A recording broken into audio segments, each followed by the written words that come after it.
ትላንትና መሐር የዜና ምንጭ ኢራን በስምምነቱ ላይ 1 2 3 ብላ ያስቀመጠቻቸው 14 ነጥቦች ብሎ የዘረዘራቸው ሐሳቦችን አቅርቤላችኋለሁ። ትክክል የሆኑትን ትክክል ናቸው፣ የማያዋጡ የሚመስሉትን አያዋጡም። ኤክስ ራይት እያደረግን ቆይተናል። ዛሬ ደግሞ ሮይተርስ የሚባለው የዜና ምንጭ ከአንድ ኢራናዊ ባለስልጣን አገኘው በማለት የመጨረሻው የስምምነቱ ሐሳብ የሚያጠቃልለው እነዚህ ነጥቦች ነው ብሏል። በጣም የሚገርማችሁ በዚህ ነጥብ ላይ እንግዲህ አኮርዲንግ ቱ ሮይተርስ ምን እያለ መሰላችሁ?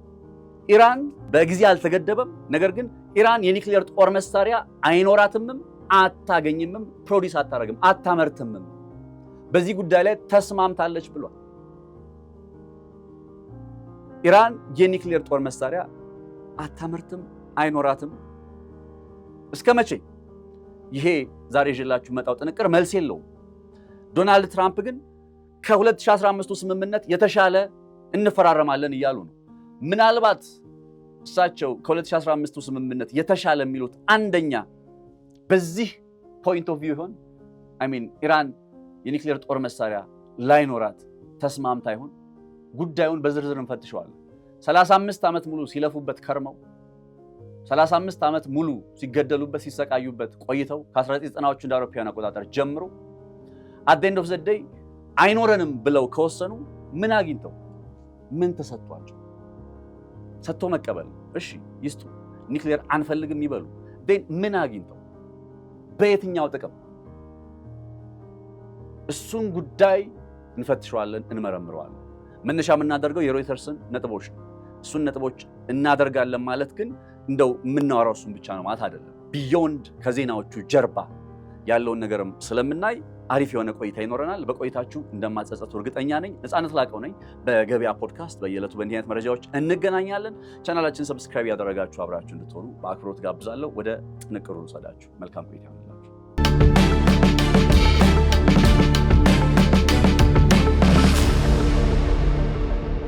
በኢራንና በአሜሪካ መካከል የሚጠበቀውና ዛሬ ኤሌክትሮኒካዊ በሆነ መንገድ ሁለቱም አካላት ከያሉበት ሆነው ይፈራረሙታል ተብሎ የሚጠበቅ የመግባቢያ ሰነድ ስምምነት አለ። ሜሞራንደም ኦፍ አንደርስታንዲንግ። አሜሪካና ኢራን እዚህ ቦታ ላይ ለመድረስ በጣም በብዙ ተሰቃይተዋል። የፍላጎታቸውን ለማስከበር ሁለቱም በጦር ሜዳ ላይ አለን የሚሉትን የበላይነት ለማስጠበቅ በጣም እጅግ በጣም በብዙ ተሰቃይተዋል። ከሀገሮቻቸው ውስጥ የሚመጡ የውስጥ ጫናዎችን ተቋቁመው ከዛ ጥቅማቸውን ፍላጎታቸውን ባስከበረ መልኩ በድርድር ጠረጴዛ ላይ ወደዚህ አይነት የስምምነት ምዕራፍ ለመምጣት። ይህ የስምምነት ምዕራፍ ምንድን ነው? ከዚህ የስምምነት ምዕራፍ ጋር በተገናኘ ዋና ዋና የሚባሉ ነገሮች አሁን የመጨረሻውን ፋይናል የስምምነት ሐሳብ ይዤዋለሁ ዛሬ። ይፈራረሙታል ተብሎ የሚጠበቀውን የመጨረሻውን የፋይናል ድራፍት ማለት ነው። ይሄ ድራፍት በኢራን ባለስልጣናት አማካኝነት ይፋ ተደርጓል የተባለና በተወሰነ ደረጃ ኢራንም አሜሪካም ዊን ዊን ሊባል የሚችል አይነት ጥቅማቸውን ያስከበሩበት ነው። እንግዲህ ወደዚህ የስምምነት ምዕራፍ ላይ ለመምጣት በብዙ ውጣ ውረድ ውስጥ አልፈዋል የሚለውን ቃል መጠቀም የፈለኩት ለምንድን ነው? ይህ ስምምነት ግን ምናልባት ላይፈረም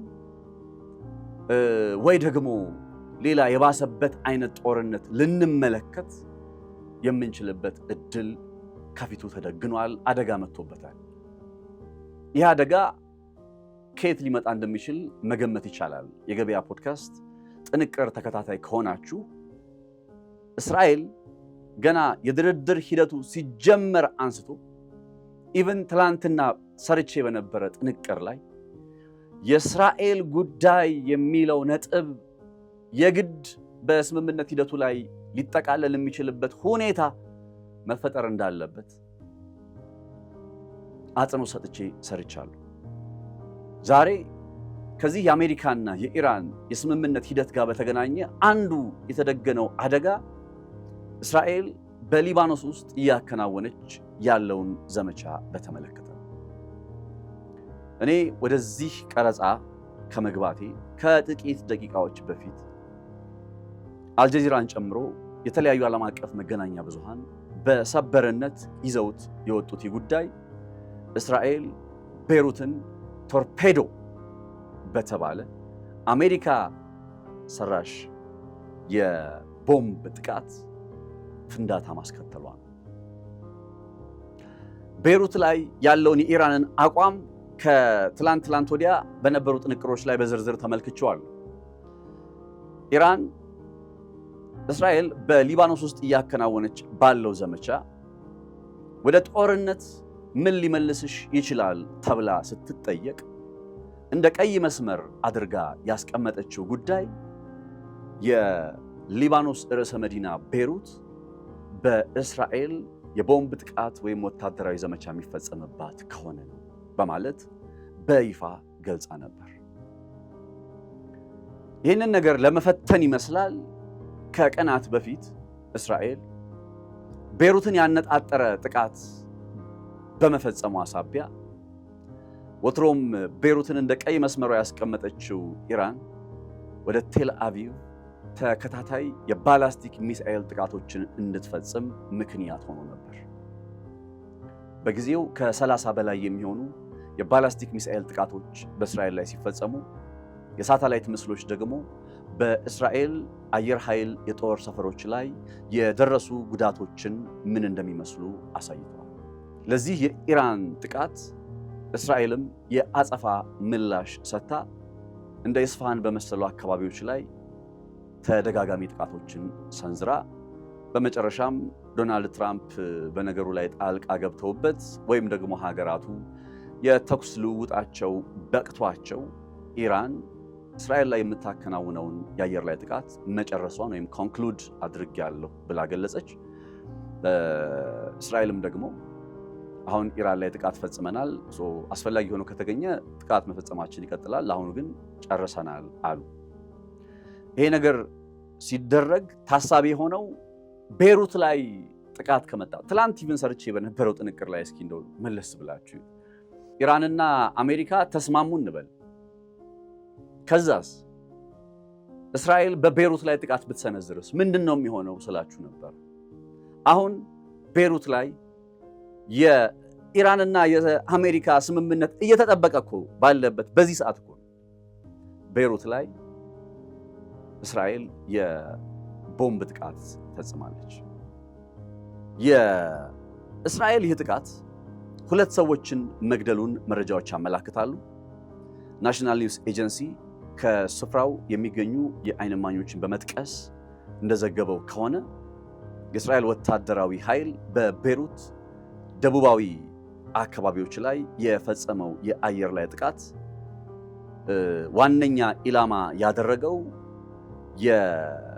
እንግዲህ የሂዝቦላህ ኃላፊዎች ወይም የሂዝቦላህ መሪዎች የኮማንድና ኮንትሮል ሴንተራቸው ሆኖ እያገለገለ ነው የሚባል ቦታን ስለመሆኑ መረጃዎች ያሳያሉ፣ ከእስራኤል በኩል የሚወጡ መረጃዎች። ያም ሆነ ይሄ ግን ቤይሩት በእስራኤል ተጠቃሽ ነው። በቃ ነው። እስራኤል እኮ ቤይሩትን ስትደበድብ ከዚህ ቀደም በነበረው ጊዜም ያው ለንጹሃን ትጠነቀቃለች ማለት ሳይሆን የሆነ ሰበብ እየፈጠረች ነው ከዛ ሰዎቹ የሚገደሉት፣ ሰው እንደ ቅጠል የሚረግፈው። የናስ ናስረላህን እርምጃ ስትወስድ ቤይሩት ውስጥ እንደነበረ አይዘነጋም። እና አሁን የቤይሩት ጥቃት በእስራኤል መፈጸሙ በኢራን በኩል ምን አይነት ምላሽ ይሰጠዋል? ኢራን ከዚህ ቀደም ቤይሩት ቀይ መስመሬ ነች ብላ እንደነበር አይዘነጋም። ከቀናት በፊት ቤይሩት የተመታች ጊዜ ኢራን ወደ ቴል አቪቭ 30 ባላስቲክ ሚሳኤሎችን ተኩሳለች። አሁን ቤይሩት ስትመታ ተተኩሳለች ወይስ አትተኩስም ከሚለው ነገር በላይ ምን ያክል ባላስቲክ ሚሳኤል ወደ እስራኤል ተተኩሳለች የሚለው ነገር የሚጠበቅ ይመስለኛል። ያ ማለት እስራኤልም ደግሞ ኢራን ተኩሳባት ዝም አትልም። ፕሮፖርሽናል ወይም ተመጣጣኝ ነው የምትለውን የአጸፋ እርምጃ ትወስዳለች። ያ ሲሆን ሰዓታት ቀርተውታል የሚባለው የድርድር ሂደት ቢኮዝ አንደኛ ኢራን በድርድር ሂደቱ ላይ ለመፈረም እንደ ቅድመ ሁኔታ የምታስቀምጠው ጦርነቱን በሁሉም የጦር ግንባሮች ላይ ማቆም የሚለው ነገር ስለሆነ ጦርነቱን በሆርሙዝ ሰርጥ ወይም ኢራን ውስጥ ብቻ ሳይሆን ሌላ ከኢራን ጋር በተያያዘ ጉዳይ የተከፈቱ ጦርነቶችን ቢካዝ አሁን የእስራኤልና የሂዝቦላ ጦርነት የጀመረው እስራኤል የኢራኑን መሪ ጠቅላላ መሪውን ማለት ነው አያቶላህ አሊ ካሜኒን ከገደለች በኋላ ለዛ የሚወሰድ የአጸፋ እርምጃ በሚል ሂዝቦላ በእስራኤል ላይ ጥቃት መጀመሩ ነው አይደለ? ከኢራን ጦርነት ጋር በተያያዘ ነው እንግዲህ ከ2024 ወዲህ ሂዝቦላ ተኩስ አቁም ውስጥ ቆይቶ በመጨረሻም ወደ ጦርነቱ የተቀላቀለው። እርግጥ ነው ከተኩስ አቁም ተተግብሯል በሚባልበት ጊዜ እስራኤል በዘፈቀደ በሊባኖስ የተለያዩ አካባቢዎች ላይ ድብደባ ስታከናውን መቆየቷ ሳይዘነጋ ሂዝቦላም እነዛ የእስራኤል ድብደባዎች፣ ጥቃቶች ወደ ጦርነት እንዲገባ አልገፉትም፣ አላስገድዱትም ነበረ አንትል አያቶላህ አሊ ካሜኒ እስከሚገደሉ ልክሳቸው ሲገደሉ ነው ጦርነቱ የተቀላቀለው። አሁን ጦርነት የምናቆም ከሆነ ጦርነቱን በሁሉም ግንባር እናቆም ኢንክሉዲንግ ሊባኖስን ጨምሮ። ይሄ ደግሞ ከመጀመሪያው ጀምሮ የነበረ የኢራን አቋም ስለነበር የሚቀየር አይደለም። ይሄ ቶርፒዶ በሚባለው እንግዲህ የጦር መሳሪያ አማካኝነት የተፈጸመው የእስራኤል የቤይሩት ጥቃት በጣም ስትራቴጂካዊ የሆነ ፈተና በድርድር ሂደቱ ላይ ደግኗል ልላችሁ ፈልጋለሁ። በጣም ከባድ የሆነ ስትራቴጂካዊ ፈተና ስምምነቱን አሁን ካለበት ደረጃ በቃ ሰባብሮ ቁልቁል የሚጥል በቃ ስምምነቱን የሚያፈርስ ቢካዝ ኢራን አንድ የአየር ላይ ጥቃት ትፈጽማለች ብቻ ሳይሆን የሊባኖስ ጉዳይ ላይ የጦር ግንባሩ የማይቆም ከሆነ ሊባኖስ ላይ ጦርነት የማይቆም ከሆነ እንዴት ትፈርማለች የሚለው ነገር አብሮ ስለሚነሳ ይህ በእንዲህ እንዳለ ታዲያ የሊባኖስ ውስጥ ያለው የሂዝቦላ ቡድንም እንዲሁ በተመሳሳይ በእስራኤል ላይ የአየር ላይ ጥቃት ፈጽሟል። 3 ጥቃቶችን መፈጸሙን የሚያመላክቱ ዘገባዎች በተለይ በሰሜናዊ እስራኤል አካባቢ ላይ ጥቃት መፈጸሙን የሚያመላክቱ ዘገባዎች ወጥተዋል። የእስራኤል ወታደራዊ ኃይል መረጃ እንደሚያመላክተው ከሆነ የሊባኖሱ ሂዝቦላ እንደተኮሳቸው የሚጠረጠሩ 3 ተንቀሳቃሽ ሰው አልባ አውሮፕላኖች ወይም ድሮኖች በሰሜናዊ እስራኤል ጉዳት አደርሰዋል። ያው ጉዳቱ በሰው ሕይወት ላይ በመሳሰሉት ላይ ያን ያክል ጠንከር ያለ ችግር ባይፈጥርም ያው ግን የድሮን ጥቃት እንደመሆኑ መጠን እንደው በቀላሉ ነገሩ የሚታለፍ አይደለም እና ይሄ የሂዝቦላ ጥቃት ተፈጽሟል የሚለው ዜና ከወጣ በኋላ ነው እንግዲህ ደግሞ እስራኤል ሊባኖስ ውስጥ የቤይሩትን ያው ርዕሰ መዲናዋን ደቡባዊ አካባቢ ባነጣጠረ መልኩ ጥቃት የሰነዘረችው። ቀጣዩ ጥያቄ ምንድን ነው? አሁን ኢራን እንዴት ሪአክት ታደርጋለች? የኢራን ምላሽ ምን ይሆናል? እኔን ምላሿ ምን ይሆናል ብትሉ የሆነ አላቅም ከዚህ ቀደም ተናግራ ከነበረው አንጻር የጦር መሳሪያ የባላስቲክ ሚሳኤሎችን ወደ እስራኤል ልተኩስ ትችላለች። ሌላኛው ነገር ደግሞ በድርድር ሂደቱ ላይም የሊባኖስ የተኩስ አቁም ስምምነት ስላልተከበረ በስምምነቱ ለመቀጠል አልገደድም ወይም አልቀጥልም ወደሚል አቋም ውስጥ ልትመጣ ትችላለች። we don't know what's going to happen። የእስራኤል ጉዳይ ግን በቃ ሁሌ እንደምላችሁ በዛ ቀጠና ላይ እስራኤል በሌለችበት ሰላም ይኖራል ማለት የሚታሰብ አይመስለኝም። እና ያ ጉዳይ አሁናዊውን የሁለቱን ሀገራት የአሜሪካና የኢራን የድርድር ሂደትና በመጨረሻም ወደ ስምምነት መጥተው የመግባቢያ ሰነድ ሊፈራረሙ ይችላሉ ተብሎ እየተጠበቀ ያለውን ነገር በጣም በንጥልጥል ላይ እንዲቆይና ወትሮም የነበሩ ውዝግቦች እንዲጠናከሩ ምክንያት ሆኗል። ለመሆኑ አሜሪካና ኢራን በምን ጉዳዮች ላይ ነው የተስማሙት? ምንድን ነው? ትላንትና ካስታወሳችሁ በማህር ኒውስ ኤጀንሲ የሚባለው የኢራኑ የዜና ምንጭ ላይ የወጡ ጥንቅሮችን ይዤ ቀርቤ ነበረ። 14 ነጥቦችን በዝርዝር አስቀምጠው በእነዚህ 14 ነጥቦች መሰረት የስምምነቱ ሂደት ይተገበራል የሚል ሐሳብ በማህር የዜና ምንጭ ላይ ወጥቷል። ከዛም በኋላ ደግሞ የአባስ አርጋቺ ማለትም የኢራኑ የውጭ ጉዳይ ሚኒስትር አባስ አርጋቺ ስምምነቱን በተመለከተ በጣም ክሊር መሆን ያለበትን አንድ ነጥብ ትላንትና ነግረውናል። እሱንም በሁለተኛው ወይም በምዕራፍ 2 ጥንቅር ላይ ወደ እናንተ አድርሸዋለሁ። አሁን ክሊር ላድርግላችሁ ስምምነቱ ምንድን ነው የሚለውን ነገር ከማየታችን በፊት ምን አይነት የስምምነት ሂደት ነው የሚተገበረው? አሁን እስራኤል መታ ታበላሸው ይሆን ወይስ እስራኤል እንደው ነገሩን በቃ ታፈራርሰው ይሆን የሚሉት ጥያቄዎቻችን እንዳሉ ሆነው የኔታንያሁ አስተዳደር ይሄንን የድርድር ሂደት እየፈተነ ያለበት ነባራዊ ሁኔታ እንዳለ ሆኖ ግን ደግሞ ምናልባት የሚቀጥል ከሆነ ወደ መጨረሻው ምዕራፍ ላይ ደርሰዋል ስለተባለ የሚቀጥል ከሆነ የስምምነት ሂደቱ ምን ቅርጽ ይኖረዋል፣ አተገባበሩስ ምን ይመስላል የሚለው ነገር ክሊርሊ መቼስ ከገበያ ፖድካስት የበለጠ ሌላ ቦታ ልታገኙት አትችሉም ይሄን ነገር። ሶ ሌት ሚ ጎ ዲፕ ኢንቱ ኢት። ከአፍታ ቆይታ በኋላ ስመለስ ዝርዝር ነጥቦቹን እያነሳናቸው እንቀጥላለን። አብራችሁ ነው።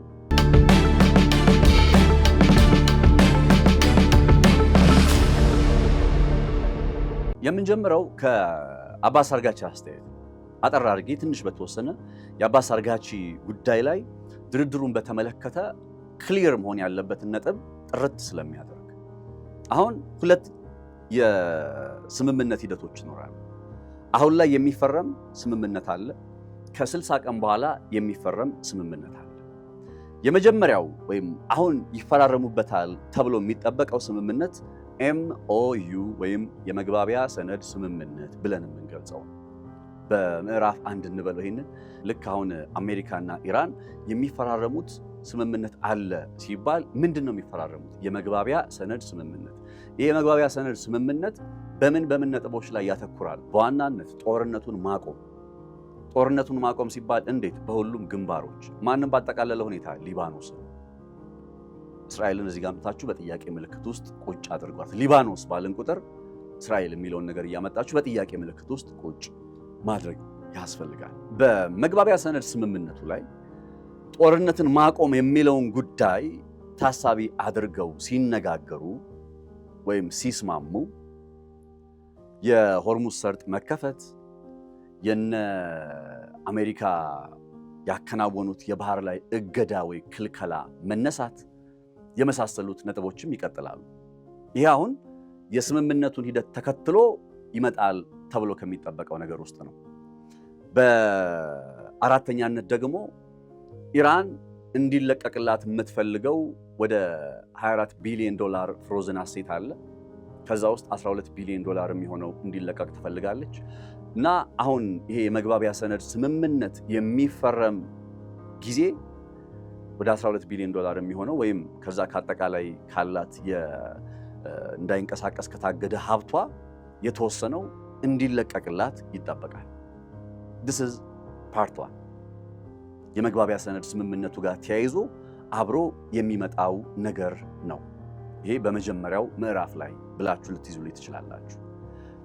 በሁለተኛ ደረጃ የመግባቢያ ሰነድ ስምምነቱን ከተፈራረሙ በኋላ 60 የድርድር ቀናት ይኖራሉ። ለምሳሌ ዛሬ ዕለተ እሑድ ሰኔ 7 ቀን ከ60 ቀናት በኋላ እንግዲህ 60 ቀን ሙሉ የድርድር ሂደት ይኖራል። የድርድሩ ሂደት ለ60 ቀናት ይቀጥልና ከ60 ቀን በኋላ የመጨረሻውን ስምምነት ይፈራረማሉ። በእነዚህ 60 የድርድር ቀናት ውስጥ ምን ነጥቦች ይኖራሉ ሲባል ከሚኖሩት አበይት ጉዳዮች መካከል አሁን ትላንትና የአባስ አርጋቺ አስተያየት ላይም ጭምር የቀረቡትንና ዛሬም በተለያዩ ዓለም አቀፍ መገናኛ ብዙሃን ከተዘገቡት አንጻር በ60 ቀኑ የድርድር ሂደት ውስጥ የኢራንን ማዕቀብ ማንሳት አንደኛ፣ የዩራኒየሙ ጉዳይ 60 ከመቶ የበለጸገ የኢራን ዩራኒየም ጉዳይ በ60 ቀኑ የድርድር ሂደት የሚታይ ነው። በሶስተኛ ደረጃ የኢራን የኒውክሌር መርሃ ግብር ጉዳይ እንዲሁ በ60 ቀናቱ የድርድር ሂደት ይታያል። በአራተኛ ደረጃ ኢራን በቀጠናው ካሉ አጋር ከምትላቸው አካላት ጋር አክሲስ ኦፍ ሬዚስታንስ ትላቸዋለች ኢራን። አሜሪካና እስራኤል አክሲስ ኦፍ ኢቪልስ ይሏቸዋል እነ ሂዝቦላ እና እነ ሀውቲ። እና አክሲስ ኦፍ ሬዚስታንስ ጋር ምንድነው የሚኖራት ግንኙነት የሚለውን በተመለከተ በ60 ቀኑ የድርድር ሂደት ላይ እንዲሁ እየተነጋገሩበት ይቀጥላሉ።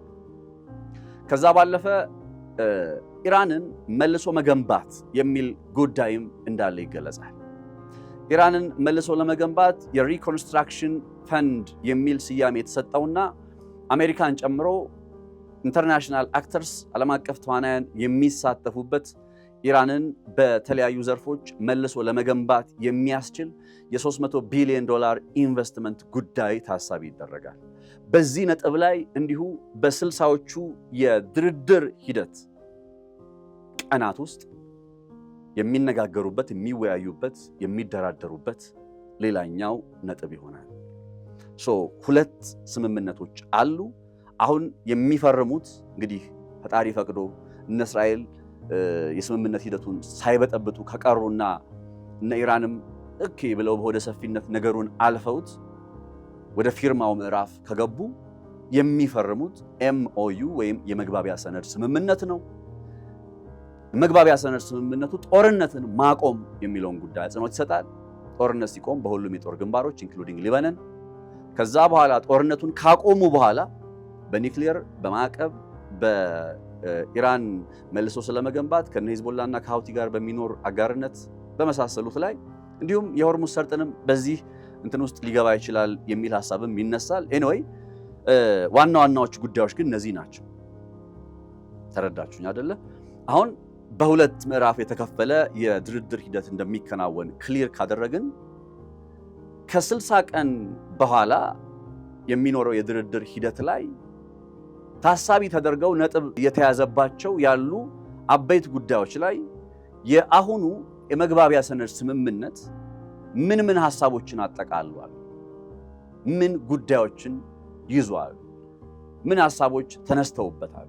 በየትኛው አሁን ኤሌክትሮኒካዊ በሆነ መንገድ ሁለቱም ሀገራት ተደራዳሪዎች ከያሉበት ሆነው ይፈራረሙታል ብለን በምንጠብቀው የመግባቢያ ሰነድ ስምምነት። በዚህ የመግባቢያ ሰነድ ስምምነት ዙሪያ እንዳልኳችሁ ትላንትና መሐር የዜና ምንጭ 14 ነጥቦችን አስቀምጧል። በዝርዝር አይተነዋል። ዛሬ ሮይተርስ የዜና ምንጭ ደግሞ አንድ ከፍተኛ የኢራን ባለስልጣን ነግረውኛል በማለት ይፋ ያደረገው መረጃ የኤምኦዩ ወይም የመግባቢያ ሰነድ ስምምነቱ የመጨረሻ ፋይናል ድራፍት ሪዞሉሽን ረቂቅ ምክረ ሐሳቡ ተመልክቻለሁ በማለት በነጥቦቹ ላይ 1 2 3 እያለ የዘረዘራቸው ጉዳዮች አሉ። እሱን እንመልከተው። ሪያክት ነው የምናደርግበት። ነሴንስ አሁን ትላንትና አይታችሁ ከሆነ ስንሰራ የመሐር ዜና 14 ነጥቦችን እያነበብናቸው ከዛ በጉዳዩ ላይ ሊሆን የሚችለው ነገር ላይሆን የሚችለው ነገር የሚሉትን እያየን እንደቀጠልን ሁሉ ቢኮዝ አሁን ሮይተርስ ይሄንን መረጃ 14 ነጥቦችን አጠቃለዋል ወይም 10 ነጥብ ወይም 9 ነጥብ ብሎ ሲያመጣ በይፋ የኢራን መንግስት እንደሰጠው መግለጫ ወይም የአሜሪካ መንግስት እንደሰጠው መግለጫ አንቆጥረው። ለምን? የመጨረሻው መግለጫ ሁለቱ ሀገራት ተስማምተው የሚሰጡን ነው የሚጠበቀው። የሁለቱ ሀገራት የጋራ መግለጫ እስኪመጣ ድረስ ግን በተለያየ መንገድ መረጃው እጃችን ላይ ገብቷል እያሉ ጥንቅሮችን የሚሰሩ አካላት አሉ። ከነዛ መካከል ሮይተርስ ከፍተኛ የኢራን ባለስልጣን በስም አልተጠቀሱም፣ ባለስልጣኑ ከፍተኛ የኢራን ባለስልጣን ነገሩኝ በማለት ይዞት የወጣው አበይት ጉዳይ ይሄ ነው ማለት ነው። እንግዲህ በዚህ አበይት ጉዳይ ላይ የተነሱ ነጥቦች በተለይ ከሆርሙዝ ሰርጥ አንጻር ከዛ የፋይናንሻል የገንዘብ ነክ ጉዳዮች ይሄ አሜሪካ ለኢራን የምትከፍለው ኢራን እንደዚህ እንዳይንቀሳቀስ የታገደባት ሀብቷ የኢራን መልሶ ግንባታ ምናምን የምንላቸው ነጥቦች በእነሱ ላይ ከዛ የኒውክሌር ጉዳይን በተመለከተ በእነዚህ በሶስቱ ነጥቦች ላይ የዘረዘራቸው ሐሳቦች አሉ። በሆርሙዝ ሰርጥ ላይ፣ በኒውክሌር ጉዳይ ላይ እንዲሁም በገንዘብ ነክ ጉዳዮች ላይ። ያ ማለት በሊባኖስ ጉዳይ ላይ የሮይተርስ ዘገባ ዝምታ መርጧል። ሮይተርስ በሊባኖስ ጉዳይ ላይ ዝምታ ቢመርጥም ግን መቼስ በሙሉ ሰዓት this time ይሄንን የመካከለኛው ምስራቅ ውጥረትንና ቀጠናዊ ጉዳዮች ላይ እንደ መስራታችን መጠን የሊባኖስ ጉዳይ እንደማይዘነጋና ወይም ኢራን ትላንትናም በመሐር የዜና ምንጭ ላይ እንደቀረበው ከዚህ በፊትም ደግሞ ገና ድርድር የሚባለው ነገር ሲመጣ ጦርነትን ማቆም የሚባለው ሐሳብ ሲመጣ ገና በቅድመ ሁኔታነት ያመጣችው የማንን ጉዳይ ነው? የሊባኖስን ጉዳይ ነው። የሮይተርስ ዘገባ የሊባኖስን ጉዳይ ባያጠቃልልም ከሆርሙዝ ሰርጥ አንጻር ከኒውክሌሩ አንጻርና ከምጣኔ ሀብታዊ ወይም ፋይናንሻል ነክ ጉዳዮች አንጻር ያሉ አንድምታዎችን አገኘው ካለው መረጃ አንፃር ቃኝቷል። እሱን ተራ በተራ እያየን እንቀጥላለን። ካፍታ በኋላ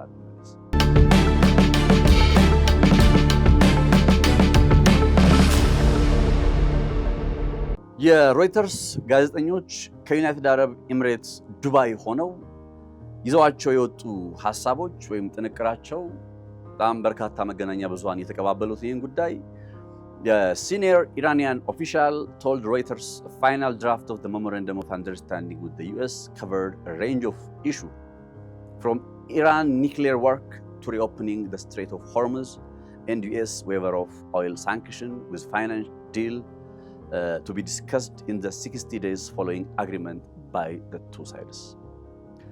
ይሄ ሐሳቡ እንደው ቃል በቃል መተርጎሙ ማስፈላጊ ስለማይሆን ከፍተኛ የኢራን ባለስልጣን ለሮይተርስ እንደተናገሩት የአሁኑ የመግባቢያ ሰነድ ስምምነት ከኢራን የኒውክሌር መርሃ ግብር ጀምሮ የሆርሙዝ ሰርጥን አድርጎ የሆርሙዝ ሰርጥ በተመለከተ እንዲሁም አሜሪካ ማዕቀብ የምታነሳበትን ጉዳይ ታሳቢ ባደረገ ሁኔታ ሐሳቦችን አጠቃሏል። ለመጨረሻው ወይም ከ60 ቀን በኋላ ሊፈረም የሚችለው ስምምነት ምን ሊመስል እንደሚችል በተወሰነ ከዚህ ጋር መረዳት ይቻላል እንደማለት ነው የሮይተርስ ጥንቅር። እንዳልኳችሁ የሊባኖስን ጉዳይ ለማንሳቱ በጣም አንደኛው የዚህ ጥንቅር ክፍተት ሆኖ ወይም ኢራን መቼስ የሊባኖስን ጉዳይ ተስፋ ቆርጣበታለች ወይም እና አሜሪካ እና እስራኤል በፈለጉት መልኩ ሊባኖስን ከድርድሩ ሂደት ውጪ አድርጋታለች ብዬ አላስብም። እንደዛ አይነት ዘገባ እስካሁን አልተመለከትኩም። ፋርስ ኒውስ ኤጀንሲ፣ ፕሬስ ቲቪ ላይም ማህር የዜና ምንጭ፣ ሌሎችም ከኢራን በኩል የሚወጡ የቴሌግራም ቻናሎች ላይ የመሳሰሉት ላይ አይ ዶንት ፋይንድ ይሄንን በድርድር ሂደቱ ላይ ኢራን ሊባኖስን ባገለለ መልኩ ልትቀጥል ትችላለች የሚል ሐሳብ የለም። ሂዝቦላህም ኢራን በፍጹም አትከዳኝም ሲል ገልጿል። ያው 1982 ላይ ሂዝቦላህን ሲመሰረት እኮ የሺያዎች ታጣቂ እንቅስቃሴ ቢኖርም ያን የሺያ ታጣቂዎች እንቅስቃሴ ወደ ተደራጀ ጠንካራ ፖለቲካዊና ወታደራዊ ኃይል የቀየረችው ኢራን ነች። የገዛ ልጇን እንደመካድ ሊሆንባት ይችላል ብዬ አምናለሁ። ኢራን የሊባኖስን ጉዳይ በተለይ የሂዝቦላህን ጉዳይ እንደ ወዲያ ካለችው አይ ዶንት ቲንክ የሚሆን አይመስለኝም ብዬ ነገሩን የምገልጸውም ለዛ ነው። anyway ወደ ሌትስ ጌት ባክ ቱ የሮይተርስ ትንታኔ። ሮይተርስ ያገኛቸው መረጃ ላይ በሆርሙዝ ሰርጥ በኩል ላይ ያለውን ነገር በተመለከተ ኢራን immediately reopens the Strait of Hormuz to all commercial vessels while the US lifts its naval blockade on Iranian ports. አሁን ማን ቀድሞ ያደርጋል ወይም ማን ቀድሞ ያደርጋል የሚለውን ነገር እንተውና አሜሪካ የባህር ላይ እገዳውን ስታነሳ የሆርሙዝ ሰርጥ immediately ይከፈታል። ልክ የአሜሪካ የባህር ላይ እገዳ የት ነው የተከናወነው? እንደምታውቁት የኦማን ባህር የምንለው አካባቢ ከሆርሙዝ ሰርጥን ሻገር ብላችሁ ወይም አልፋችሁ ከመጣችሁ በኋላ ያለውን የውሃ ክፍል ይዝና የኢራን የባህር ዳርቻዎችን በዚህ በኩል ደግሞ የዩናይትድ አረብ ኤሚሬትና የኦማን የባህር ዳርቻዎችን እየነካ መጥቶ ከዛ ከኢራን አለፍ ብሎ በተወሰነ ትንሽ በተወሰነች መልኩ ወደ አፍጋኒስታን ድንበር ውስጥም ይጠቃለልና ከዛ እስከ ኦማን የምንላት ሀገር ድረስ ያለው አካባቢ ማለት ነው። ይሄ የኦማን ባህር ይባላል። እና አሜሪካ ብሎኬዱን ያደረጉት ምን ጋር ነው? እንግዲህ የኢራንን የባህር ዳርቻዎች ጨርሰን የአፍጋኒስታን የባህር ዳርቻዎች ሲጀምሩ ካለው የኦማን ክፍል የኦማን የባህር ክፍል መነሻ ያደርግና እስከ ኦማን የባህር ዳርቻ ድረስ ያለው ቀጥ የሚል መስመር ላይ ልክ ወደ ሆርሙዝ ሰርጥ እየጠበበ ከመግባቱ በፊት ለህንድ ውቅያኖስ ከመቀላቀላችሁ ከአረቢያን ባህር ጋር ከመቀላቀሉ በፊት ያለው ስፍራ ላይ ማለት የአሜሪካ የባህር ላይ እገዳና ክልከላ በዚህ ሰዓት አለ። ይሄ አሜሪካ የባህር ላይ እገዳ ሲነሳ አሜሪካ የባህር ላይ እገዳውን ስታነሳ የሆርሙዝ ሰርጥ ለሁሉም የንግድ መርከቦች ክፍት ይሆናል። the lifting of the US blockade would begin immediately after the memorandum of understanding is signed and be completed within 30 days. አሜሪካ በዚህ የኦማን ባህር ላይ የኢራን ወደቦችን የዘጋችበት ወይም ዘግቻለሁ የምትልበት የባህር ላይ እገዳና ክልከላ የመግባቢያ ሰነድ ስምምነቱ እንደተፈረመ ወዲያውኑ ይጀምራል። ልክ የመግባቢያ ሰነድ ስምምነቱ ኤምኦዩን እንደፈረሙት ወዲያው የአሜሪካ የባህር ላይ እገዳ መነሳት ይጀምራል። በ30 ቀናት ውስጥም ሙሉ በሙሉ ተነስቶ ይጠናቀቃል። አሜሪካ ይህንን የባህር ላይ እገዳ ማንሳት ስትጀምር በዛው ተመሳሳይ ጊዜ ኢራን የሆርሙዝ ሰርጥን ለሁሉም የንግድ መርከቦች ምን ታደርጋለች? ክፍት ማድረግ ትጀምራለች። ይሄ አጠቃላይ ሂደቱ እንዳለ የብሎኬዱ በ30 ቀናት ውስጥ ተነስቶ ይጠናቀቃል ከተባለ የሆርሙዝ ሰርጥ መከፈት ጉዳይም ሰማው በ30 ቀን ውስጥ ይጠናቀቃል ብለን መግለጽ እንችላለን። ቢኮዝ ኢራን as long as የአሜሪካ ብሎኬድ ተጠናቆ እስካላለቀ ድረስ በዛ አካባቢ ላይ የሆርሙዝ ሰርጥን ብትከፍትም እንኳን ግን ደግሞ ሬዲ ሆና መጠበቁ አይቀርም። አሜሪካ ብሎኬድ ማንሳት ጀምሬያለሁ ብላ መሃል ላይ ዶናልድ ትራምፕ ናቸው ሐሳባቸውን ቀይረው ወታደራዊ ዘመቻ ቢቀጥሉስ? ይሄኛው ነገር መተማመን የሚለው ነጥብ ላይ ገና ስላልደረሱ ሁለቱም ወገኖች የዛ ደረጃ ላይ እስኪመጡ መተማመን የሚሉት ደረጃ ላይ እስኪመጡ ድረስ እንግዲህ ወደፊት አሁን ላይ ስቴፕ ባይ ስቴፕ እርስ በርስ እየተጠባበቁ ነው ነገሩን የሚያደርጉት። ልክ አሜሪካ 10 ሴንቲሜትር ማንሳት ስትጀምር ኢራንም እንደዚያው 10 ሴንቲሜትር ሆርሙዝ ሰርጥ ልትከፍት ትችላለች። ፊገራቲቭ ስፒኪንግ ማለት ነው። እና የሆርሙዝ ሰርጥ ጉዳይ በዚህ ስምምነት ዋና የመግባቢያ ሰነዱ ማተኮሪያ ነጥብ ሆኖ የሆርሙዝ ሰርጥን መክፈት የሚለው ጉዳይ ነው። የሆርሙዝ ሰርጥ መክፈት የሚለው ጉዳይ እንግዲህ ጦርነትን ከማቆም ጋር ተያይዞ አብሮ የሚመጣ ጦርነት ሲቆም ነው እንደው ሰደይ ወደዚህ ስምምነትም የሚመጡት አይደለ? ጦርነቱ ቆመ። ጦርነቱ ከቆመ በኋላ ምን ይደረግ የሚባለው ነጥብ ሲነሳ የሆርሙዝ ሰርጥ በዚህ አሁን በነገርኳችሁ ሁኔታ የባህር ላይ እገዳው ሲነሳ ከዛ ጎን ለጎን አብሮ የሆርሙዝ ሰርጥም ይከፈታል። በ30 ቀናት ውስጥ ነገሩ ተግባራዊ ሆኖ ይጠናቀቃል የሚል ሐሳብ አለ። ይሄ የሆርሙዝ ሰርጥን የተመለከተው ነው። በሁለተኛነት ያለው ሐሳብ ፋይናንሻል ወይም ምጣኔ ሀብታዊ ገንዘብ ነክ ጉዳዮችን በተመለከተ ነው። በሮይተርስ ዘገባ መሰረት the US agrees not to impose any new sanction on Iran until a final deal is reached. የመጨረሻ ስምምነት ተከናውኖ እስከሚጠናቀቅ ድረስ አሜሪካ በኢራን ላይ አዲስ የሆነ ማዕቀብ ላለመጣል ተስማምታለች። ይሄ ጉዳይ ከምን አንፃር መሰላችሁ? ኢቭን ትላንትና ከትላንት በስቲያ ምናምን አሜሪካ ከኢራን ጋር ግንኙነት ያላቸው ኢቭን በቤልጂየም ውስጥ መቀመጫቸውን ያደረጉ በዩናይትድ አረብ ኤምሬት ውስጥ መቀመጫቸውን ያደረጉ እዛው ኢራን ውስጥ ያሉ በኤዥያም ያሉ የተለያዩ ኩባንያዎችንና ግለሰቦችን ኦልሞስት 12 የሚሆኑ ከኢራን ጋር ግንኙነት አላቸው። አንደኛ በክሪፕቶ ከረንሲ ግንኙነት፣ ሁለተኛ ነገር ደግሞ በኢራን የነዳጅ ግብይት ዙሪያ የቻይና ዩዋንን በመጠቀም እንቅስቃሴውን በማሳለጥ የሻዶ መርከብ ወይም የጥላ መርከብ የምንላቸው ሻዶ ፍሊት የምንላቸውን በማስጠቀምና ያንን ስራ በማሳለጥ ረገድ ተሳታፊ ናቸው የሚል አይነት ብዙ ክስ ቀርቦባቸው 12 የሚሆኑ ግለሰብና ተቋማት ላይ ኢራን ማዕቀብ ወይ አሜሪካ በኢራን ላይ ማዕቀብ ጥላለች። እንግዲህ ይሄ መቼ ነው? ትላንት ከትላንት ወዲያ የተፈጠረ ዜና ነው።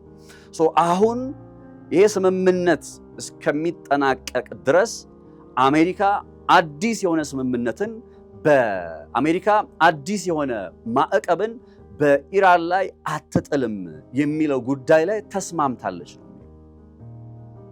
ይሄ ነጥብ አይ ቲንክ ኢራንም በጣም ይሄ ማዕቀብ እንዲነሳላት ነው ዋና ትኩረቷ እያልኳችሁ ነበር ትላንትና። ማዕቀብ እንዲነሳ ለማድረግ የመጀመሪያው ሂደት ማዕቀብ እንዳይጥሉ ማድረግ ነው። ማዕቀብ ባለመጣል ለቀጣይ 60 ቀናት ያክል ምንም አይነት ማዕቀብ ባለመጣል እነ አሜሪካ ይጀምራሉ። ከዛ ከመጨረሻው ስምምነት በኋላ ያው የማዕቀብ ማንሳት የሚለው ምዕራፍ ስለሚቀጥል በዛው ሁኔታ ነገሩ ታሳቢ ሆኖ የሚቀጥልበት እድል እንደሚኖር ታሳቢ ይደረጋል ማለት ነው። ይሄ ከማዕቀብ ጋር የተገናኘ ሳይሆን አዲስ ከሚጣል ማዕቀብ ጋር የተገናኘ ወይም አዲስ አሜሪካ በኢራን ላይ ምንም አይነት ማዕቀብ እንዳትጥል ለማድረግ ሐሳብ ያደረገ ታላሚ ያደረገ ስምምነት ነው። አሜሪካም በዚሁ ጉዳይ ላይ ተስማምታለች።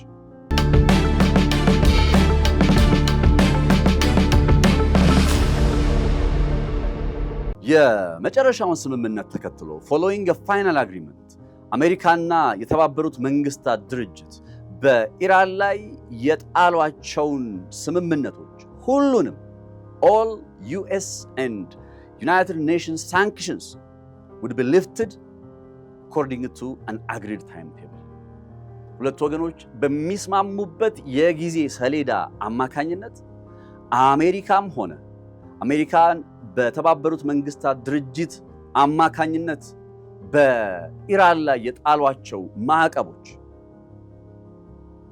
ከ60 ቀን በኋላ እንደማለት ነው። ባይዘው ፋይናል አግሪመንት የመጨረሻው ስምምነት መቼ ነው ይፈረማል ያለው? ከ60 ቀን በኋላ ይፈረማል ያለው። ይሄ እንግዲህ አኮርዲንግ ቱ ሮይተርስ ነው። አኮርዲንግ ቱ ማህር ኒውስ ኤጀንሲ ወይም ማህር የዜና ምንጭ ያስተላለፈውን ዜና ያው ትላንት ሰርቼላችኋል። እሱም መለስ ብላችሁ ማየት ትችላላችሁ። ይሄ አኮርዲንግ ቱ የሮይተርስ አንድ ከፍተኛ ኢራን ባለስልጣን ነግረውኛል ብሎ አልተናገረም። ኢቭን የትኛው ከፍተኛ ባለስልጣን እንደተናገሩለት ግን following a final agreement አለ የመጨረሻ ስምምነት ከተደረገ በኋላ ያው የመጨረሻው ስምምነት አንድም ያው ማዕቀብን ስለማቆም የኒውክሌር ጉዳይ የመሳሰሉትን ባጠቃለለ ሁኔታ ተወያይተው በ60 ቀናት ውስጥ ቀጥለው የመጨረሻ ስምምነት ላይ ሲደርሱ የአሜሪካም ሆነ የተባበሩት መንግስታት ድርጅት በኢራን ላይ የጣሉት ማዕቀብ በሚስማሙበት የጊዜ ሰሌዳ ውስጥ እንዲነሳ ይደረጋል ይላል። ሌላኛው ገንዘብ ነክ ጉዳይ ጋር በተገናኘ የኤምኦዩ የያዘው ሐሳብ ይህ እንደሚሆን እየጠቆመ ነው። The US will waive oil sanction on Iran for a specific period, allowing Tehran to sell oil and receive revenue. አሜሪካ በኢራን የነዳጅ ምርት ላይ የጣለቻቸው ማዕቀቦች እና ታሪፎች a specific period ለተገደበ ጊዜ ይነሳሉ። በጣም ቬግ ነው። ሁለተኛ ነገር ስፔሲፊክ ፔሪድ የሚለው ጉዳይ ለአንድ ቀን ነው፣ ለ10 ቀን ነው፣ ለ30 ቀን ነው፣ ለ60 ቀን ነው። ኢራን እንደማንኛውም የነዳጅ አምራች እንደሆነች ሀገር በዚህ ሰዓት በዓለማችን ላይ 10% የሚሆን የተረጋገጠ የነዳጅ ሪዘርቭ ወይም ክምችት አለ የሚባልባት ሀገር ማን ነች? ኢራን ነች። በተመሳሳይ 10% የሚሆን የተፈጥሮ ጋዝ ክምችት አለ የሚባልበት ሀገር ማን ነች? ኢራን ነች። ይህንን የተፈጥሮ ሀብቷን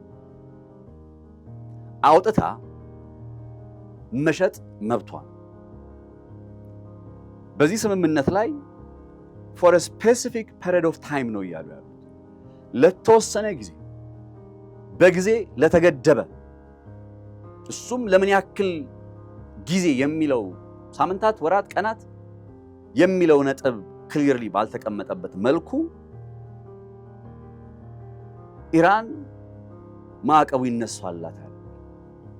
ይሄ ስፔሲፊክ ፔሪድ ወይም በጊዜ የተከለለው የተገደበው ማዕቀብ የማንሳት ሁኔታ ሲጠናቀቅ ለምሳሌ ለ2 ሳምንት ወይ ለ1 ወር ብለው ልክ ያ የ1 ወር ጊዜ ሲጠናቀቅ ተመልሶ በኢራን ነዳጅና የተፈጥሮ ጋዝ ሽያጭና ትርፍ ማግኘት ላይ የእነ አሜሪካ ማዕቀብ ተፈጻሚ ይሆናል ማለት ነውን የሚለውን ጥያቄ ያስነሳል። እስካሁን ካነሳሁላችሁ ነጥብ ሮይተርስ አይ ቲንክ ይሄኛው ኢራን የምትስማማበት የማይመስለኝ ነጥብ በሰዓት ለተገደበ በጊዜ ለተገደበ ወቅት ማዕቀብ እናነሳልሻለን ለ1 ወር ብለን እናስብ። ለምሳሌ እንዳልኳችሁ 1 ወር ሙሉ ነዳጅ መሸጥ፣ መገበያየት፣ ገንዘብ ማግኘት፣ ትርፍ ማግኘት ትችላለሽ። ከ1 ወር በኋላስ there is nothing። ማዕቀቡ ተመልሶ ይመጣል ነው? ሌላ ጦርነት ይመጣል ነው? ምንድነው? ከአንድ ወር በኋላ ምንድነው የሚሆነው? ለዓመታት ያደርጉት ነው ያሰቡት? ለወራት፣ ለሰዓታት፣ ለቀናት ክሊር አይደለም ስፔሲፊክ ፔሪድ የሚለው ቃል። ለዛ ምክንያት አይ ዶንት ቲንክ ይሄኛውን አሁን ትላንትና ማር ኒውስ ኤጀንሲ ላይ ይሄኛው ፖይንት ልክ ነው፣ ይሄኛው ፖይንት ኤክስ ነው ስለ እንደነበረው አንደኛው ኤክስ ላደርግ የምችለው ፖይንት እኔ አሁን የኢራን እንትን ብሆን ተደራዳሪ ብሆን ኤክስ ላደርግ የምችለው ፖይንት ይሄ ነው። ለስፔሲፊክ ፔሪድ የሚለው ጉዳይ ምን ማለት ነው? ስለ መገደብ ለምሳሌ በጊዜ ስለ መገደብ ለምን ታሳቢ ይደረጋል? አልበላሽም ምን አመጣው እንደማለት። ለዚህን ያክል ጊዜ በነፃነት ነዳጅ ትሰጣለሽ፣ ታስገቢያለሽ፣ ገንዘብ ታገኛለሽ፣ ትርፍ ትሰሪያለሽ። ለዚህን ያክል ጊዜ then what? ስምምነት ነው እያደረጉ ያሉት። ኢራን በጦር ግንባሩ ላይ ያገኘችውን ድል ወደ ተግባር የምትቀይርበት ያገኘችውን ድል ስል ስትራቴጂካዊ አሸናፊነት። ስለ ስትራቴጂካዊ አሸናፊነት ያው ብዙ ስለሰራን አዲስ አትሆኑ። ያንን ስትራቴጂካዊ አሸናፊነቷን አሁን በድርድር ጠረጴዛ ላይ እየደገመች ነው ያለችው አይደል? እና ለምንድን ነው የተገደበ ስምምነት የምትፈርመው? ነዳጅ ለዚህን ያክል ጊዜ ማዕቀብ ይነሳልሻል። ከዛስ በኋላ ምንድን ነው የምታደርጉት? ማዕቀቡን መልሳችሁ ጥላላችሁ ነው? it's unclear፣ ግልጽ አይደለም። ሌላኛው ጉዳይ the US agreed to release 25 billion of Iran frozen assets including via direct cash transfer cooperation among regional countries and financial credit lines። ይሄ አሜሪካ እንዳይንቀሳቀስ የታገደ የኢራን 25 ቢሊዮን ዶላር የሚጠጋ ሀብትን ትለቃለች። አንደኛ ዳይሬክት ካሽ ትራንስፈር ነው። ዳይሬክት ካሽ ትራንስፈር ገንዘቡን በቀጥታ ከአሜሪካ ባንኮች ወደ ኢራን ማዕከላዊ ባንክ ማስተላለፍ። ይህንን ነገር ባይዘወይ እና አሜሪካ ይህንን ነገር ሲያደርጉ ግዴታቸውም ስለሆነ ጭምር ነው። አንዱ በዚህ ጦርነት ላይ እውነቴን ነው የምላችሁ እና አሜሪካ ተሳካላት ብዬ ልነግራችሁ ከምችል ጉዳይ ውስጥ አንዱ በኢራንና በቻይና መካከል ያለ አጋርነትን መቁረጥ ከቻለች that is something አሁን ለአሜሪካ ከነ ትራምፕ አንፃር። ምክንያቱም ቻይና በራሷ ገንዘብ ዩዋን እየተባለ በሚጠራው ገንዘብ እያከናወነች ያለው ግብይት ከጊዜ ወደ ጊዜ ወደ ሌላ አዲስ ምዕራፍ ተሸጋግሯል። አሁን ላይ ፔትሮ ዶላር የሚባለው ሐሳብ ከ1970ዎቹ አጋማሽ ጀምሮ በሳዑዲ አረቢያ አማካኝነት በሚስጥር ተጀምሮ ዛሬ አብዛኛው የነዳጅ ላኪ ሀገራት እንዳልተጻፈ ሕግ አድርገው የሚተገብሩት ነዳጅ አውጥተው ሲሸጡ በዶላር ነው የሚሸጡት። ያንን ዶላር መልሰው ከአሜሪካ ቦንድ ይገዙበታል፣ አክሲዮን ቦንድ ይገዙበታል ወይ አሜሪካ ያበድራሉ ብላችሁ ግለጹት። አሜሪካ ይሄ ሁሉ ብድር ያለባት 37 38 ትሪሊዮን ብድር ያለባት በዛ አይነት ሂደት ነው። እና እንደ ኢራን የመሰለ ሀገር የነዳጅ ግብይቱን በቻይና ዩዋን በማድረግ ቀጠለ ማለት ወይም እንደ የቻይናው ጉዳይ ሆልድ ሆኖ ሙሉ በሙሉ ግን በቻይና ዩዋን ላይ የተንጠለጠለ ኢኮኖሚ መሰረተ ማለት የዓለማችን 10% የነዳጅ ሀብትን ተሸክሞ ለአሜሪካ የኪሳራ ነው።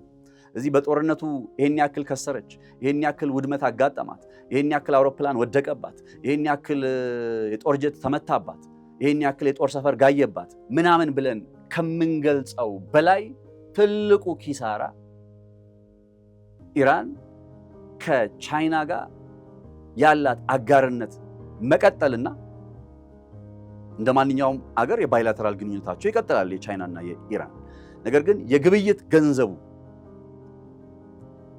ያ የግብይት ገንዘብን አሜሪካ ቴህራን በዶላር መገበያየት ትቀጥል ካለች አንደኛው የምትጠቀመው ነገር የኢራን ማዕከላዊ ባንክን በዶላር ማንበሽበሽ ነው። ይሄ ሲሆን ሁለት ጥቅም አለው። አንድ ኢራን ላይ ያለው ኢኮኖሚያዊ ጫና በተወሰነ ረገብ ይላል። የፎሪን ሪዘርቫ ጉዳይ የውጭ ምንዛሬ ክምችቷ እየተስተካከለ ሲመጣ ኢኮኖሚያዊ ጫናው በተወሰነ እየተስተካከለ ይመጣል። ለኢራን ያው በዚህ መልኩ ጥቅም ሊኖረው ይችላል። ለእነ አሜሪካስ ደግሞ ይህንን አይነት ለምሳሌ 25 ቢሊዮን እንዳይንቀሳቀስ የታገደ ሀብትን በቀጥታ የካሽ ትራንስፈር ወይም በቀጥታ ገንዘብ በማስተላለፍ በቀጠናው ካሉ ሀገራት ጋር ትላንት ዩናይትድ አረብ ኤምሬት በዚህ ጉዳይ የታማች ነበር ብዬ ትንታኔ ሰርችን ታስታውሳላችሁ።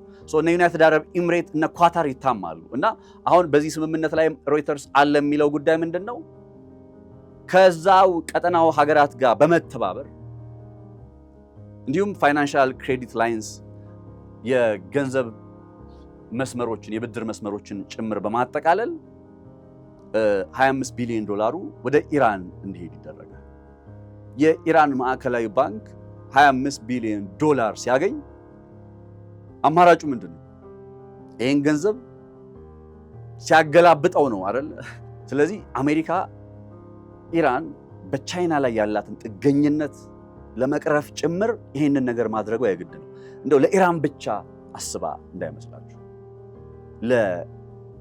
ለቻይናንም ጭምር ኢላማ ለማድረግ አንዱ ታሳቢ የምታደርገው ስልቷ ነው። በዚህ ስምምነት ላይ 25 ቢሊዮን ዶላር ይለቀቃል የሚለው ጉዳይ የታወቀ ነው።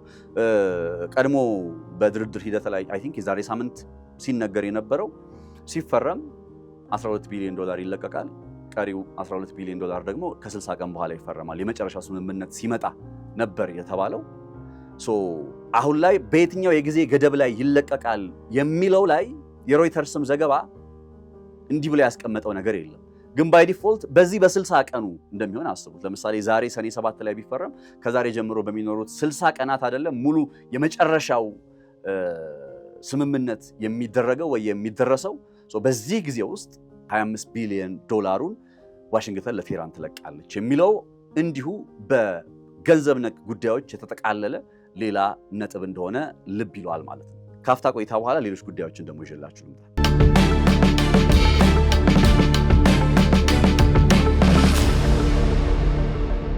ከዚህ ከገንዘብ ነክ ጉዳይ ጋር በተገናኘ የመጨረሻ ነጥብ አለ የሚባለው ዋሽንግተን in coordination with its regional allies would prepare a reconstruction development plan for Iran to be negotiated and agreed within Tehran within 60 days. በ60 ቀናት ውስጥ አሜሪካ ከቀጠናው ካሉ አጋር ሀገራት ጋር በጋራ በመሆን ኢራንን መልሶ ለመገንባት የሚያስችል የስምምነት ሐሳብም እንዲሁ በምዕራፍ 2 ላይ ልንል በምንችል በ60 ቀኑ የድርድር የስምምነት ሂደት ላይ ተፈራሚ ይደረጋል። እዚህ ጋር መርሳት የሌለብን ተጨማሪ የ300 ቢሊዮን ዶላር ኢንቨስትመንት ማለት ነው። የ300 ቢሊዮን ዶላር ኢንቨስትመንት በ60 ቀናት ጊዜ ውስጥ አሜሪካን ጨምሮ በቀጠናው ያሉ የአሜሪካ አጋር ሀገራት ሪጂናል አላይንስ ያሏቸው የመልሶ መገንባት እቅድ ያዘጋጃሉ። የኢራንን መልሶ መገንባትና ኢራንን የማልማት እቅድ። ይሄ እቅድ በ60 ቀን ጊዜ ውስጥ ከቴህራን ጋር ድርድር ይደረግበታል። ብዙ ነገሮች የአሁኑ የመግባቢያ ሰነድ ስምምነት ብዙ ነገሮችን ቀጣይ እንደራደርባቸዋለን ብሎ ቀጣይ እናወራባቸዋለን ብሎ በይደር እያስቀመጣቸው በኒክሊየር በኩል መቼስ ሳናወራ ልንወጣ አንችልም። ኒክሊየር ጉዳይ ወደ ዋናው ነጥብ ስንመጣ ቴህራን agrees that it will neither produce nor acquire nuclear weapon የኒክሊየር ጦር መሳሪያ አይኖራትምም አታገኝም። በዚህ ጉዳይ ላይ ቴህራን ተስማምታለች የተባለው ኢራን በኒክሊየር ጦር መሳሪያ ጉዳይ ለመቼ ነው፣ በጊዜ የተገደበ ነው ወይ የመሳሰሉት ነገሮች እዚህ ጋር አልተቀመጡም። ዶናልድ ትራምፕ ስለዚህ የስምምነት ሲናገሩ በ2015 ባራክ ኦባማ ከፈረመው ስምምነት የተሻለ ስምምነትን እንፈርማለን እያሉ ነው። አንደኛው አይ ቲንክ የተሻለ ከሆነ ወይም አሁን ሮይተርስ እንደሚለው ይሄንን የሚፈራረሙበት ከሆነ አንዱ የተሻለ የሚያስብለው ጉዳይ ይሄ ነው። ቴህራን የኒክሊየር ጦር መሳሪያ አታመርትምም አይኖራትም። የጊዜ ገደብ አልተቀመጠበትም። በርግጥ ፎርኤቨር የሚል ለዘላለም የሚል ነገር የለም። ለዚህን አክል ዓመታት የሚል ነገርም የለም። የ2015 ስምምነት በባራክ ኦባማ ጊዜ የነበረው 2015 ላይ ከተስማሙ በኋላ እስከ 2030 ድረስ ነው ኢራን ወይም ለ15 ዓመታት ያክል ነው ኢራን የኒውክሊየር ጦር መሳሪያ አይኖራትም የሚል አይነት ነገር የነበረው። አሁን የኒውክሊየር ጦር መሳሪያ ጉዳይን ላይክ ፎርኤቨር የሚዘጉት ወይም ኢራን የኒውክሊየር ጦር መሳሪያ ከዚህ በፊት በተደጋጋሚ ሲሉ አይተናል። ኢራን የኒውክሊየር ጦር መሳሪያ አይፈልግም በፋትዋም ብለው ሲያቀርቡ አይተናል። ማለት እንደ ሃይማኖታዊ ውግዘት አድርገነዋል። አውዳሚ የጦር መሳሪያን ጉዳይ ሲሉ ተናግረናል ወይም ሲሉ ተመልክተናል። ከዛ ባለፈ ደግሞ የኒውክሊየር ጦር መሳሪያ እኔ ሆነስትሊ ኢራን የኒውክሊየር ጦር መሳሪያ ብትፈልግ ወይም ከዚህ ቀደም ጃፋድ ዛሪፍ ምን አለ መሰላችሁ የቀድሞ የኢራን የውጭ ጉዳይ ሚኒስትር የኢራን የኒውክሊየር ጦር መሳሪያን ብትፈልግ ኖሮ ከረጅም ጊዜ በፊት የኒውክሊየር ጦር መሳሪያ እንዲኖራት ማድረግ ትችል ነበረ ብለው መናገራቸውን አስታውሳለሁ።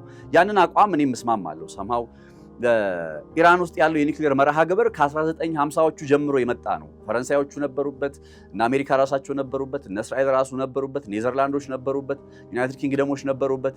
ይሄ ከ1953 የሙሳዲቅ መንግስትን አሜሪካ በመፈንቅለ መንግስት ገልብጣ የንጉሳዊ አስተዳደሩን ቴህራን ውስጥ ከሰየመችበት ጊዜ አንስቶ እስከ 1979 በነበረው ጊዜ ውስጥ የተለያዩ የኒውክሊየር ኢንፍራስትራክቸሮች ነበሩ፣ መሰረተ ልማቶች ነበሩ የምዕራቡ ዓለም ሀገራት የሚሰሯቸው። ከዛ 79 ላይ የአያቶላህ አብዮት እንግዲህ የኢራን አብዮት ፈንድቶ አያቶላህ ወደ ስልጣን ከመጡበት ጊዜ ወዲህ ባለው ጊዜ ደግሞ የማዕቀብ ሁኔታው ነው የጀመረው፣ ወይ ኢራን ላይ ማዕቀብ የማዝነብ ሂደቱ ነው የቀጠለው። መሰረተ ልማቱ ግን አለ። ከዛ ኢራኖች በተለይ ከ1990ዎቹ ወዲህ ባሉት ዓመታት ላይ ኒውክሊየርን እንደ አንድ የትኩረት ዘርፍ አድርገው ሲሰሩበት ቆይተዋል። ከ1990ዎቹ ወዲህ ማለት ኦልሞስት ከ35 ዓመት በላይ እንደማለት ነው። በእነዚህ የ35 ዓመት ጊዜ ውስጥ ለምሳሌ በ20 ከመቶ የበለጸገ ዩራኒየማቸውን ወደ 60 ከመቶ ያደረሱት በሁለት ዓመት ጊዜ ውስጥ ብቻ ነው። እውቀቱ አላቸው። ኦልሬዲ እውቀቱ፣ ቴክኖሎጂው፣ መሰረተ ልማት የምንለው አለ። እስራኤል ለዛ ነው የኢራንን የኒውክሊየር ሳይንቲስቶች እያነጣጠረች ብዙ ጊዜ ስትገድል የቆየችው። እውቀቱ አለ። ፔዝኬሽያን አንድ ጊዜ ሲናገር ምን አለ? የፈለገ የኒውክሊየር መሰረተ ልማት ያለባቸውን አካባቢዎች ቢመቱ፣ ለምሳሌ ፎርዶዋን ቢመቱ፣ ኢስፋሃንን ቢመቱ፣ እውቀቱን ግን ሊያጠፉት አይችሉም። ኢራን ውስጥ እውቀቱ እንዳለ ከታወቀ የኒውክሊየር እውቀቱ ካለ ይሄ ናይዘር ፕሮዲውስ ኖር አኳየር ፕሮዲውስ አታመርትምም አታገኝምም የሚለው ጉዳይ እንዴት ነው የሚፈጸመው የሚለውን ነገር ማየት ፈልጋለሁ። የመጨረሻው ድራፍቱ ነው ተብሎ እንግዲህ እየተገለጸ ያለው ይሄ ሮይተርስ ዘገባ የመጨረሻው ላይ በእርግጥ ኢራን እኛ ያክል 35 ዓመታት ሙሉ ደፋ ቀና ስትልበት ቆይታ የኒውክሊየር ጉዳይን መቼስ በጣም ያን ያክል አንፈልግም የሚል አቋምም ስለነበራቸው በቃ ተስፋ ቆርጠውበት ሊሆን ይችላል። ተስፋ ቆርጠውበት ሳይሆን አንፈልግም ብለው ሊሆን ይችላል። እኛ ማዕቀብ እንዲነሳልን ዓለም የንግድ እንቅስቃሴ ላይ እንድንገባ እንጂ የኒውክሊየር ጦር መሳሪያ ሰማው የምደግፈው ሐሳብ ነው። የኒውክሊየር ጦር መሳሪያ ስላላት ምንም የሚጨምርላት ነገር የለም። የትኛውም ሀገር ላይ አተኩሰውም ኢራን ባይዘው ኒውክሊየር ጦር መሳሪያ ቢኖራል አደንደው ዘዳይ ኒውክሊየር የሚባለው ጉዳይ ዲተረንስ ነው። የቀይ መስመር አድርጋችሁ ቁጠሩት። በቃ የዲተረንስ ጉዳይ እና ያ የዲተረንስ ጉዳይ በሌላ በምን ሊሰጣት ይችላል? ይሄ ለምሳሌ እስራኤልና አሜሪካ ከዚህ በኋላ ኢራንን እንደማይመቱ ዋስትና አረጋግጠው ወይም በተባበሩት መንግስታት ድርጅት ጭምር የጸጥታው ምክር ቤት የሚያጸድቀው አይነት ሆኖ ዋስትና ከሰጡ የደህንነት ዋስትና ከሰጡ ካረጋገጡ ኢራን እንደዚህ ብትል ብዙም እንትን ላይ አይችልም፣ ብዙም የሚከፋ አይደለም። የደህንነት ዋስትና በሌለበት ሁኔታ ግን የኒውክሊየር ጦር መሳሪያ ለዘላለም አያስፈልጋትም በሚለው ላይ ከፈረመች ሰማው አዋጭ የሚሆንላት አይመስለኝም ለኢራን።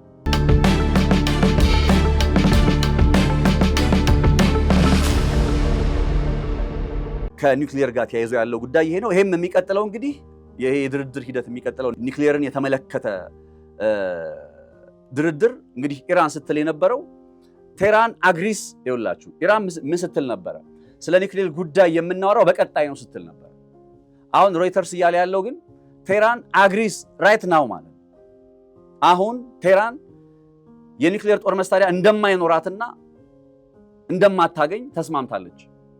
አሁን በኒውክሌር ጦር መሳሪያዋ ጉዳይ ላይ ኦልሬዲ ዴድ አርጋ ነው የምትጀምረው እያለ ሮይተርስ። ሌላኛው ሮይተርስ ይዞት ከወጣ ዘገባ ትክክል የማይመስለኝ ወይም የመጨረሻውን ውጤት መጠበቅ አለብን፣ የመጨረሻው ድራፍት ምን እንደሆነ ማየት አለብን የሚያስብለኝ ይሄ ነጥብ ነው። ኢራን በ60 ቀናት የድርድር ሂደት ውስጥ የደህንነት ዋስትና የማግኘትን ጉዳይ የመሳሰሉትን ነጥብ ማዕቀብ ለማንሳት እንኳን ማዕቀብ ለማንሳት እና አሜሪካ 60 ቀን እንወያይ እያሉ በኢራን የኒውክሌር ጉዳይ ላይ ግን አሁን ላይ ነገሩ ይቋጭ ይጠናቀቅ አይመጣውም። ልክ አይመስለኝም። ይሄ የሮይተርስ ዘገባ እዚህኛው ፖይንት ላይ ስህተት ይመስለኛል። የመጨረሻውን ውጤት እንጠብቃለን እንጂ ኢራን አፍተር ኦል ዲስ እንደዚህ አይነት አቋም ቢኖራት ባይዘወይ ይሄን ያክል የድርድር ጊዜም አያስፈልግም ነበር። እንደዚህ አይነት አቋም ቢኖራት በቃ ኒውክሌርን በካልቾ ብለዋለች የሚል ዘገባ ሮይተርስ ይዞ እንደወጣው አይነት ነገር አቋሟ እንደዛ ቢሆን አይፈልግም ነበር። ሌላኛው ከኒውክሌር ጋር ተያይዞ ያለው ሐሳብ pending final agreement Iran would maintain the current status of its nuclear program reaffirming from further uranium enrichment and expansion of nuclear facility የመጨረሻው